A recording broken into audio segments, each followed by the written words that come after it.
Hello, good morning. Technically, good afternoon. It is Friday. That means it's time for our Friday lunch chat. Welcome, welcome, welcome. Oh, what a week we're having. It's been very good for my knitting. I have gotten a crap ton of knitting accomplished this week. I can't wait to show it all to you. It's been not so good for my work productivity as I've gotten exactly this much accomplished this week. That's a big fat zero. So I've done diddly squat for work, but I've done a lot of knitting. Woo! And I'm so happy to say my arm pain is almost gone. My tendonitis pain. Which means that it's not the knitting. It means it's the computer. So for me, that's a personal victory because I'll be damned if I'm going to give up knitting. I can give up the computer, no problem. I'll just have to hire someone to sit there while I dictate everything. That's just kidding. No, I did. I got a trackball mouse. So that's the kind of mouse where you move it all with your thumb. You don't move your arm around. And I have been using it for all of 7 days, and it has completely changed the game with my tendonitis, like completely. I had my last PT appointment was a week and 2 days ago, and I was doing okay. I had just used the trackball for one day, I think. And hi, Mallory. We got a Mallory mouse in the background. And then I don't have another follow-up appointment until next week. And we were thinking maybe we're getting close to being done with the physical therapy. And we so are. So if anyone is struggling with tendonitis and they're looking for some solutions, I gotta recommend those trackball mice for your computer. It's amazing. Hi, Heidi, Bert, Gail, Patty, Sarah, Jen, Sandra. Woohoo! Oh, yay for healing. I know. Rhonda, Sherry, hello. Hi, Jillian. Jill's down at Not Another Hat. I am avoiding the public for a few days because my husband had to travel out of state for work, and so it's kind of weird. It's the first time either of us has really like gone anywhere, and so all of a sudden we were presented with the what do we do? When you get back kind of scenario, and especially because cases the day he came back, cases hit 100,000 in the US, and it was kind of like, oh, I guess we need to deal with this. So he's isolating in our house, sleeping in the bonus room and wearing a mask if he's out in the public parts of the house. And I'm just going to avoid the shop this week, just being prudent.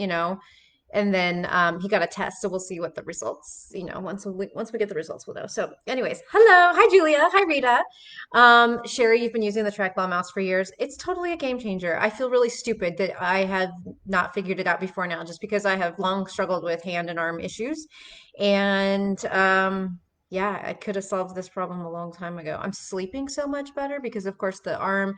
It's not just so it's tendonitis in my shoulder, but I mean, in my elbow, but I have shoulder issues and I have carpal tunnel issues. And so it's all wrapped up together, right? And if one part of it's doing bad, the rest of it's doing bad. And so I wasn't sleeping either. So I slept so good last night. Oh my gosh. I slept long and hard, much needed. Hi, Mary. Okay, so enough about like my arm.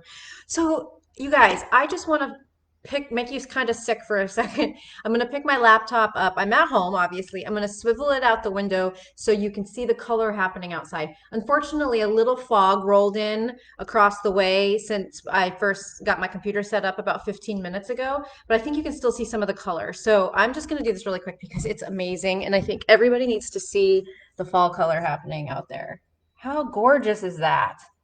So across the way, it's really bright orange as well, but the fog's kind of covering it up. So just just beautiful. I do not mind looking at that view. Mm-mm-mm. No siree, Bob. Okay.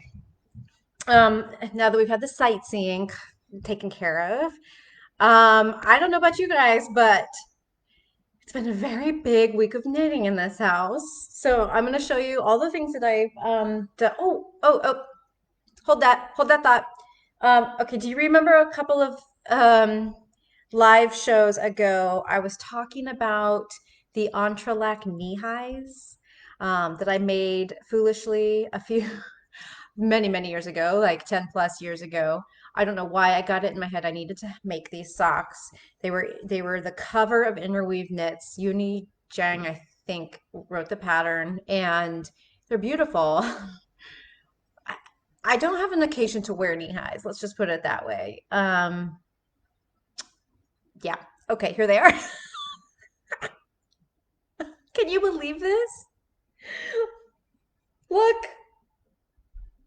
here they are in all their glory. I'm pretty sure that I used Shibui sock yarn on these. They're brown and they're turquoise or teal. And yeah, Entrelac knee highs, guys. Here they are. Um, they just, practically speaking, there's not really anything they look good with. So, um, and even though they're made in fingering weight yarn, size, I think 2 needles, maybe 3 needles, um, they're just bulky enough due to the entrelac that like you shove them in a shoe. There's not a, they would maybe look good like in a cute little Mary Jane shoe, but I mean, I'd have to go out and intentionally buy shoes bigger than what I wear just because of the extra bulk to make them fit and not be like shoved in. They work, no, Julia, they don't. They look ridiculous. She says they work with the dress. Maybe on a little person, but given the weird length my dress hits me at, which I'm super short and petite, so my dress hits me like mid knee. It's just not flattering. I wish it would hit above the knee. Um, this just looks ridiculous. These go all the way up to the top of my calves, so they're at like the end, and it's just, I promise it doesn't work. So, but here they are. I was cleaning up my sock drawer because I have so many socks that they don't all fit. So I'm just like, I was trying to go through, do I really need all of these socks? Are there anything that's old or worn through or whatever or commercial that I can pass on? And these were at the back, and I was like, oh my God, I have to show everybody. Yeah, Heidi, I did intend to get the dress hemmed. I just didn't do, like, due to COVID, I didn't get it done before we were all going to start. So I think what'll happen is once I finish my 100-day stretch with the dress, I am going to have it hemmed probably an inch and a half. I think that's all it really needs. If I had a serger at home, I would maybe try it myself, but I think it needs to have a proper hem. So I'll just take it in somewhere and get it hemmed. So oh dear, guys, we've got the spammers. Julia, are you on it? Um, so maybe Julia can grab these spammers. Yeah, your dress length is perfect, Julia, because your normal height, like your proportion for your body is correct. Sarah, they would probably work with boots. I just have this weird feeling about like if the boots end mid-calf and then they stick out, and then there's my white kneecaps. Maybe if I had brown tights on. Maybe if I had brown tights and so it wasn't like cute, boots, cute sock, and then white knees. That's how it would be if I didn't have brown tights on. So, thanks, Julia. She's on it. Go, Julia! Spam attack. Oh, thank you, Nydia. Sweater. Let's talk about the sweater. Just a sec. This is me attempting to bring a little sunshine into the week. This is my Old Town by Carol Sunday. And this sweater, I can't back up because I have a table right behind me. Dang it. This is one of my all-time favorite sweaters. So it's got this really cute lace panel down the front right here. And it's all knit in one piece. Really clever construction. It starts at the upper back with the collar, and then you do this little shoulder shaping on one side, short row shoulder shaping on this side, and then you bring the whole thing down. And probably I would venture to say my most worn sweater of all the sweaters I've ever finished. Definitely, I think my most worn sweater. Maybe tea with bread. No, this one probably beats that one. So it's done in fingering weight yarn on a size 6 needle, I think. I think that might be what I got gauge on. I think it's at 6 stitches to the inch, so maybe a 5. Um, this yarn is something long discontinued. We did this was a January knit along many, many, many years ago. So maybe 7 or 8 years ago. And it's just such a great sweater. We had a lot of people finish this sweater, and I'm telling you, it is flattering on everybody. You can make it to any length because it's top down. You just try it on, and when it feels right, it's right. And it is, oh my God, Julia. We got to get this one out of here. Holy crap. These spammers are really bad. Ban. Oh God, sucks. Sorry guys. I'm sorry for anyone that had to see that. That was terrible. Okay. Yeah, it is on Ravelry, Nydia. Thank you, Julia. Old Town is the name of it, and the designer is Carol Sunday. And I have long said that I was going to knit this again, and I believe, oh God, I have some yarn in my stash that would be great for this. I have this urge to just knit all of this stuff in my stash. And it is, yes, naughty talk is an understatement, don't you think? No, Julia, I got a notice that you deleted it after, but I got it. I could see it before. Yeah. Um, oh, Nydia, just pat yourself on the back. You didn't even see that. Sorry, I keep getting distracted by all of that. What am I? Oh, just that it's really hard for me to knit things out of my stash because when I want to show them off to you or customers or anyone, um, I can't point you to the yarn. The stuff is in my stash because it's no longer available. That's typically what happens with things in my stash. We close a yarn out. It's something I always liked but hadn't acquired any of, and I will go ahead and grab myself quantity to make something with. But then it's just this self-defeating cycle because then I look at it and I'm like, oh, I shouldn't really cast on with that because I can't talk about it, promote it, whatever. I mean, it's my knitting. It's what I do. I want to share it, but then it really is not super helpful for me in the long run if I can't like direct people to it, but whatever. Here it is. Rhonda, you can still see it? Oh gosh. I'm sorry, Rhonda. It's your Friday excitement. So yes, anyways, the sweater's Old Town. I really would I think what I have in my stash that would be great is some So Happy Jane, some of Heather's yarn because it's so pretty. Okay, well, since I'm talking about knitting out of my stash, I did cast something on out of my stash that I've been meaning to cast on for a while now. I know a lot of you have already done this because you're in knit camp, and I pulled the yarn, I had it all ready to go, but I'm embarrassed to say I didn't have any size 6 tips available in my needle set, and I know how many size 6 tips I own. It's a lot. It's absurd. And so the fact that I didn't have any available, I wasn't going to just buy anymore because that just seemed obsessive. That seemed ridiculous. So I finally got a free size 6. And so this is the yarn I'm using. This was a skein of Richard DeVries yarn that Lucinda from Montricot sent me in my Corin skein, because yes, I did a Corin skein. And then this is some hazelnuts that I've had in my stash for Julia. Do you remember when you and me and Nicole went and did like a little yarn crawl in Portland? I think that's when I acquired this. So maybe 10 years I've had this in my stash. Beautiful, beautiful blue sock yarn here. So this is what I started. Anyone recognize this?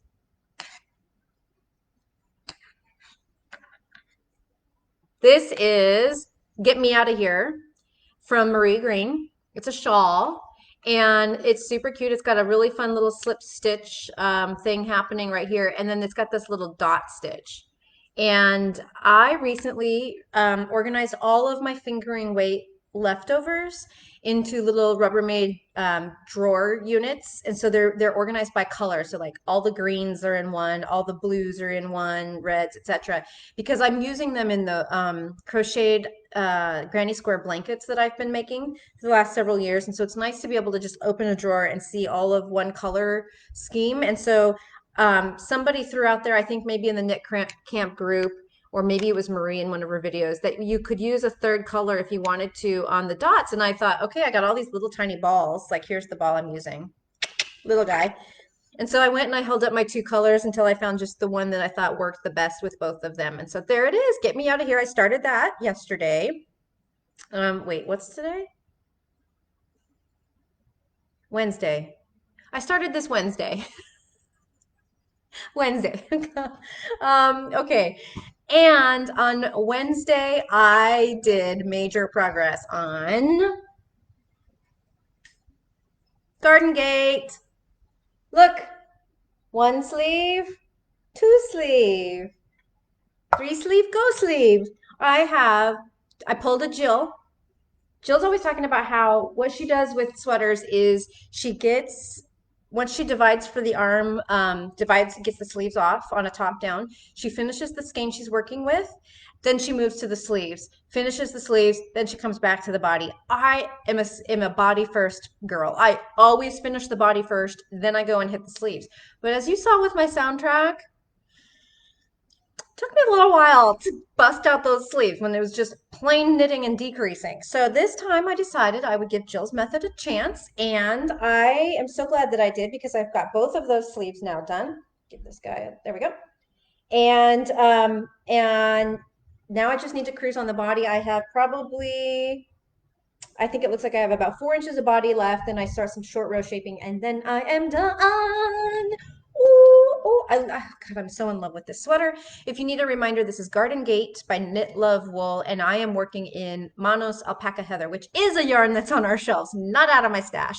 So I cannot recommend this yarn enough, you guys. This feels amazing. It's going to be so great to wear over this dress when it gets a little colder. So I just love it. It's got a tonal quality that you probably can't get through. Maybe you can see that a little bit there. It's that kettle dyed yarn from that Monos does it that they're so good at. So, super stoked about this one. So happy with how that's going and so excited to finish it. So now the last thing I want to show you is something I talked about starting quite a while ago. Heidi actually is the one that turned me onto the pattern, and I started it. Julia helped me finalize my colors on Tuesday, and I know it. I'm doing a yoked colorwork sweater right now, and this is going to be a yoked colorwork sweater, but I can't help it. It was too compelling. It was calling my name. So Wednesday I started this. Oh, and now it's coming off the needle because I need to bump up on my needle size. But here is Grouse Creek. And this is in Barocco Ultra Wool Fine and Millefiori Light Luxe with the sparkle. Are you getting that sparkle through? I don't know if it comes through on the camera, but I love it. I love how subtle it is. Oh my gosh. So I just started this one yesterday, and I didn't start this Wednesday. I started this one yesterday. I made myself work on Garden Gate Wednesday. So I can't tell if that sparkle really is showing through to you guys, but it is just subtle. It just glimmers just ever so slightly. I'm so excited. I really am. I love it, and it feels really good. So this one is while my Garden Gate's a DK weight sweater, this one is fingering yarn, 6 stitches to the inch. I'm using a size 5. That's what I got gauge on. So once again, there's my two yarns. Super pretty, very subtle, but ooh, I like it. I like it a lot. Heidi, thank you so much for suggesting that pattern because it's great. Oh, I did bring one other thing to show you just because I put the heel in my afterthought, one of my afterthought socks that I was talking about before. So this is oh, look, I match. This is one of our first Socket Club colorways that came out, I think, back in August or July. This was the first one, inspired by a beach scene with a beach umbrella. So super cute. Still liking the afterthought heel. It's so fun, and it's sure is easy to get through when you just want to go round and round and round. So yeah, a lot of knitting going on in this house the last several days. Part of that is because Jason was out of town, and so it was just me and the girls. We were camped out on the couch over my shoulder here, streaming coverage, and just yeah, it's kind of fun because my kids, they're 13 and 17, and they're so super engaged in this whole process. They have so many questions, and they are absorbing it all, and they're learning so much, way more than I know that I ever learned at that age about the presidential election process. Way more. They have a much better grasp on it than I know I did at that age. So, um, Anyway, that's what's been going on around here. I'm gonna just page through the comments really quick. Oh, you're gonna try to finish some stuff, Jen, before you cast on Get Me Out of Here. Yeah, well, that's a very prudent way to go. Me too. Mhm. No, I can't say that. I already did it. Mary, I'm not that fast. I've done a lot of it, I think, a lot of hours. Yeah. Campbell, you can come in, Campbell. So Campbell's outside. She just got out of the hot tub. She doesn't want to walk by because she's gonna have to walk right there to get. Okay, do you want me to end it so you can walk by? That's okay. We've been talking for 20 minutes. All right, you guys. I hope you hang in there. I know it's been a really long week. My heart goes out to everybody. We'll get through it. Yeah, each day's a new day. So I'm just gonna keep on knitting here, and maybe Tuesday I'll have like 6 new sweaters and 2 new shawls and a finished pair of socks to show you. All right. Take care, everybody. Have a wonderful weekend.